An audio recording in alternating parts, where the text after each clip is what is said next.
Gentlemen, welcome back. Today, we have something cool. We've got two new projects to work on. Thanks to Walter from Safety Harbor Firearms, who will be, I'll link his site in the description. He makes some awesome stuff. He makes a 50 bolt action, and he's known for the CAG 12, which is the shorty little AOW shotgun. He's actually a friend of mine and a friend of Hank's, and he brings us this. Let me zoom out a little bit so you guys can see what we got. Obviously, this is a box, but inside the box we have two new projects. We have one, the world's ugliest Luger, World War II Luger. I'll take it out of the bags in a second. You guys will get to see it. And then two, we have the world's ugliest 1903 Pocket Hammerless. So, I'll just take the frames out since we're going to be working on them separately. Walter was kind enough to take all these apart for us, so I don't have to do any of that work, which is awesome. So we have a bag of parts and a frame and slide and barrel assembly, and then over here we have a frame. So if I zoom in a little bit, there we go. Zoom in for you guys, you should see these things are pretty rough shape. Over here you can see there's a lot of pitting up in here and over here. Walter told me when he got this one, alright, zoom back out. Walter told me when he got this Luger, he actually joked that it came, he was serious, it came with some special grips that were made out of electrical tape wrapped around the whole grip. So this one will be fun. Again, we got a bunch of parts over here. So we're gonna go through, do our typical unblue, clean up some of the metal and pitting, possibly. We'll see how it looks. And then we're gonna do a re-blue. Same with this one. This one isn't as bad. There's still some bluing left on the bottom. I believe that's bluing. I don't think it's park. Hopefully it's not parkerization. And then the slide, zoom in a little bit for you guys. You can see that the slide is pretty much completely lost all of its bluing. It still has some, it retains a couple of the markings, your serial and whatnot. Over here there should be a little pony. That's pretty much gone completely. So we'll try to maintain as many of the markings as we can, as we always do. But here, zoom back out, here are our two new projects. So we're gonna get started. I think I'm gonna start with the 1903 Colt Hammerless first. And just because it's a little simpler of a design and I know the Colt pretty well, it's I believe it's pretty similar to a 1911, so I'm more familiar with this design. This is the first time I've actually ever picked up a Luger, so this is gonna be a little different for me. I'm gonna have to learn wherever all the parts go and whatnot. So let's get started. I'm gonna take this all the way down, remove the barrel and the slide and the frame, and then we're gonna stick it in a vinegar bath and get it going. So let's jump over to that. All right, so we got the Pocket Hammerless apart. I'm gonna bring this up to the frame here, see if this will autofocus for me. Come on. There we are. Using a different camera setup, so I'm still trying to get used to it. So there you can see, this is our slide. It's in, come on, focus. Come on, come on, come on, there we go. It's in half decent shape. There's still some markings over here. The Colt logo, unfortunately, is gone. We'll see if a little bit of sanding will repair that. Otherwise, it's just completely missing all of its bluing. The frame is actually in very good shape. You can see, I'm gonna focus in. I hope it's not parkerized. We're gonna find out when I stick it in the tank.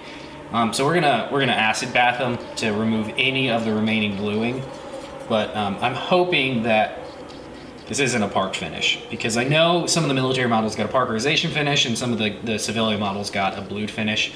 So we'll see, but either way, the frame is in really, really good shape. Our barrel, there's no way I'm gonna be able to get that in focus. Our barrel's not too bad. Come on, focus. There we go. Barrel's not bad. You can see the locking lugs down here, which is how you take it in and out of the gun. You the slide back just far enough to twist that barrel out, and then all these other parts. So what we're gonna do here, and here we have grips and some springs and some other stuff that are broken. We'll have to get some grips replaced. It looks like the grip panels are broken. So what we're gonna do, the main components of the gun, of the frame, including the barrel, are going to be slow rust blued. So we're gonna do a slow rust blue on these, 5 components, and then the other components up here, which are kind of internals, or like the hammer, accent pieces, the trigger, we're going to do a hot niter bluing on that. So we have some niter salts. We're gonna do a hot bluing on these, which will give them a really nice finish. That's gonna give that electric blue finish. And then for the rest of it, we're gonna give it that deep royal blue finish that you get with a slow rust blue. So there you guys have it. There's our parts. I'm gonna take all this inside, and actually, my girlfriend will probably kill me if I do this on the counter. So I'll bring the thing out here, fill it up with some vinegar, so we can set these in a vinegar bath, and then we will let it go. It'll probably take, I don't know, I'll let it sit in there for an hour and come back and brush it a couple times, and that'll help take off any of this remaining bluing. So let me jump cut and get started on that for you guys.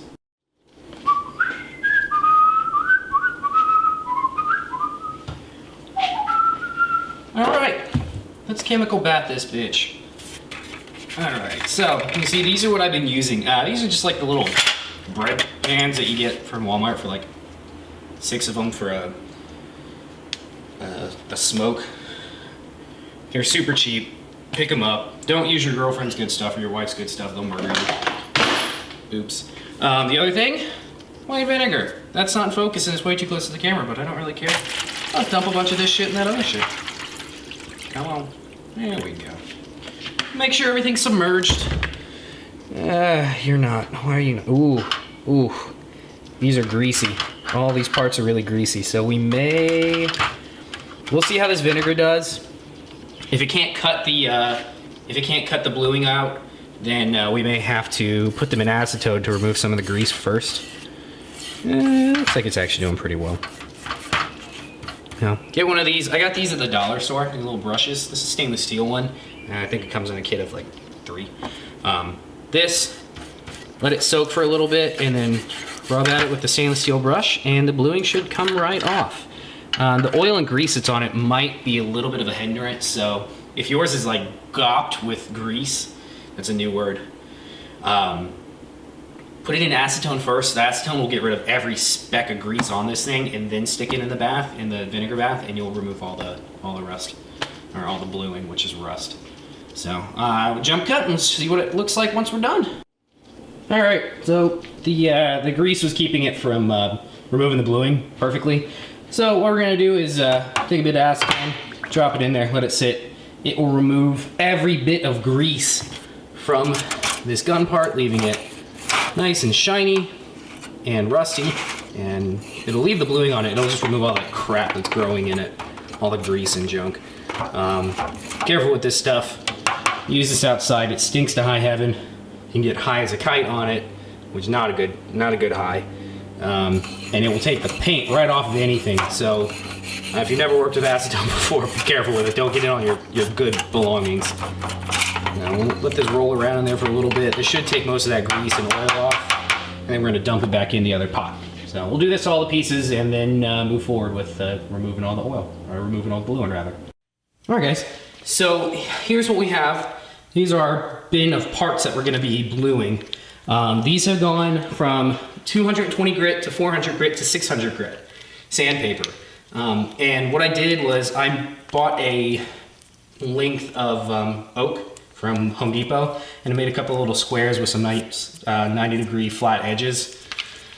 So what you're gonna wanna do when you're doing this sort of work, when you're sanding, put your sandpaper on here, go in one direction with one grit, and then the block will keep you from rounding your edges, so it'll keep your flats nice and flat and your angles nice and sharp. Do one direction, switch to the next grit, do it perpendicular to it, so completely perpendicular, and then your final grit, do it the other way. And plan so the lines that you want in your metal are facing a certain direction. So the way I planned mine, you can see this is a little bit flash rusted. The way I planned mine was I wanted the finished lines to kind of flow this way. So I did 220, 400, 600. So what we're gonna do now, we have our parts. They are nice and shiny. They just flash rust really quickly, so I left them in that solution so they didn't rust up on me. So I'm gonna clean it up real quick, wipe it down. We're going to degrease these parts completely by putting them over here in acetone.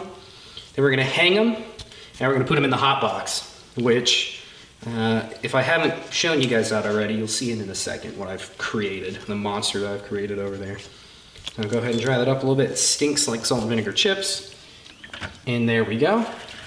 And that will remove any tiny bits of oil that are still left on the parts. So this is just to help remove the grime, the rusty grime that has kind of built up on the surface. Something I noticed with whatever it is with these parts is they surface rust extremely fast. I have a 1911 from the 70s, and that steel does not rust anywhere close to how quick this one does. So we're gonna make sure they're in there. Make sure all this grime, the surface rust is coming off. So this is a vinegar bath, if I didn't say so. And you can see it's pretty nasty, so that surface rust is just kind of coming off these parts. All right, so dry these up, make sure they're clean. Make sure none of that nasty surface grime crap is on it. Then I'm gonna change my gloves out, make sure they're in that solution. I have two other little parts that are nice and clean now. They need to be blued as well, so we're gonna drop those in there as well.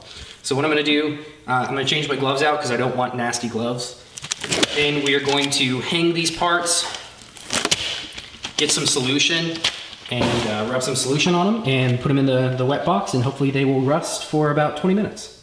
All right, so real quick, I'm gonna show you guys what I made as a hot box. This is just a quick thing that I threw together. Last time what I ended up doing was I had a bunch of spare like scrap wood sitting around, so I used that, made a big old box out of it, and put a crock pot in it. And this time I'm not doing that. What I have here is an aluminum pan of water, I think it's a 100-watt light bulb, and then a stir light. This is one of those plastic bins that you get at Walmart. Drilled 2 holes in it, and I had 2 rods for a cleaning rod kit sitting around. So basically it's gonna go like that. Put that in a little bit further. And it should make a nice humid environment. So the parts will hang from those rods over the water. It should make it nice and humid in there and rust pretty quickly. So let's get started. The bugs are already dying in my water, but we're gonna get started with the actual rusting in 1 second.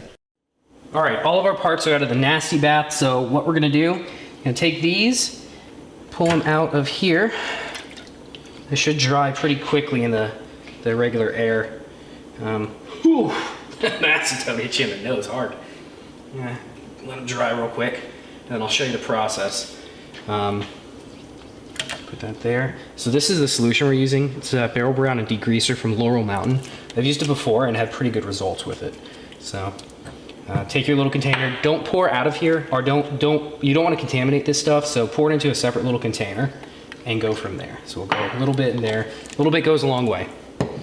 Grab our cotton swabs. This should be nice and dry. Here we go. Nice, dry, clean part. What we're gonna do, take one of our homemade hangers that we made out of, well, hangers, and hang it up. And I'll show you guys as best I can, keep it in frame here. Take a little bit of your solution, and you're just gonna wipe it on.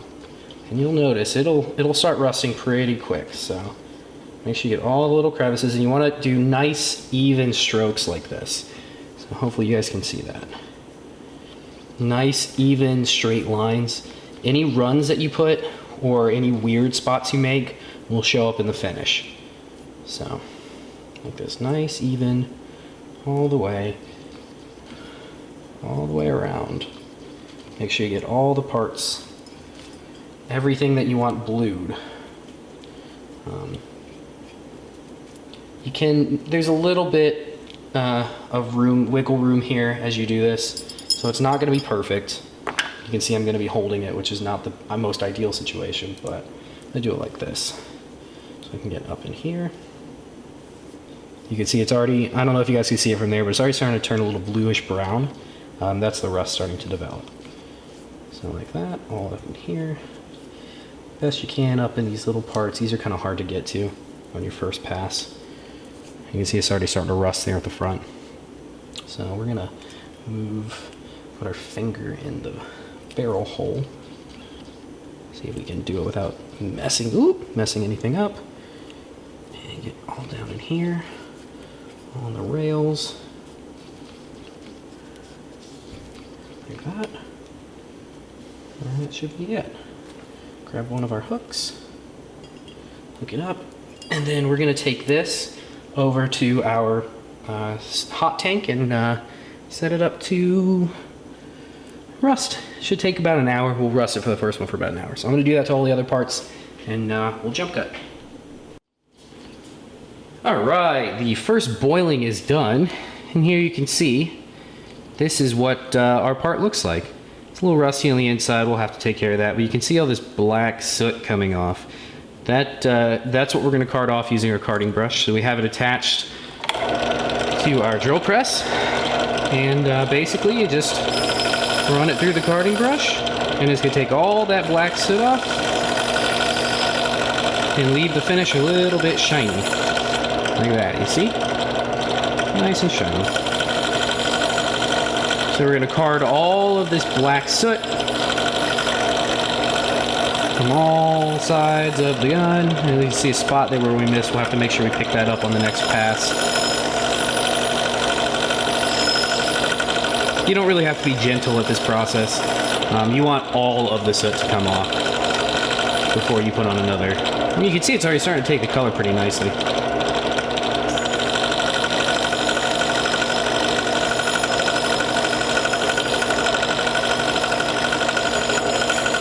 So this is a pretty slow, painstaking process. If you guys have watched my last videos, you know it takes 10 applications.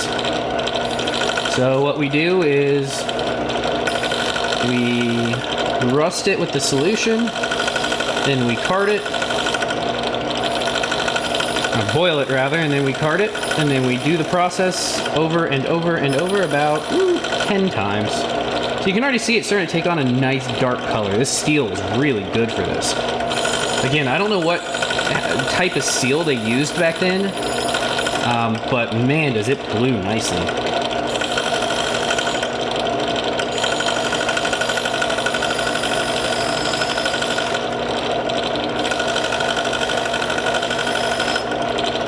It blues really nicely, actually. I'm very surprised with how it's turning out. I have a 1911 that I did a couple years back, and it did not blue this well on the first take. And there you go. You can see it's all nice and shiny. We'll, got a bug in there. We'll work on the rest of this rust with a hand brush. But that's it. There's your first, hopefully you can see, there's your first pass at rusting.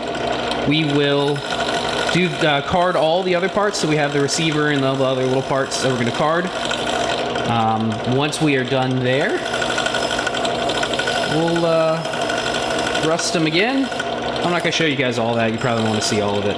So we will go from here, put some more solution on this, rust these parts again, and probably do that 5 or 6 more times, and then boil it and put it back together. So let me get the other ones done. All right, so here's what we got after our first pass. It's really amazing. I don't know what it is about this steel, but it took on the color way better than anything I've ever used before, any other guns I've blued. So this one I don't think is going to take 10 passes like we've done in the past. I think this one's only going to be like 3 or 4, and it'll probably stop rusting. But from here, we're going to go through the whole process 3 or 4 more times, and we're just going to jump cut to the end. You guys don't want to see me do all that. So, all right. After this, you guys should be seeing the somewhat finished product.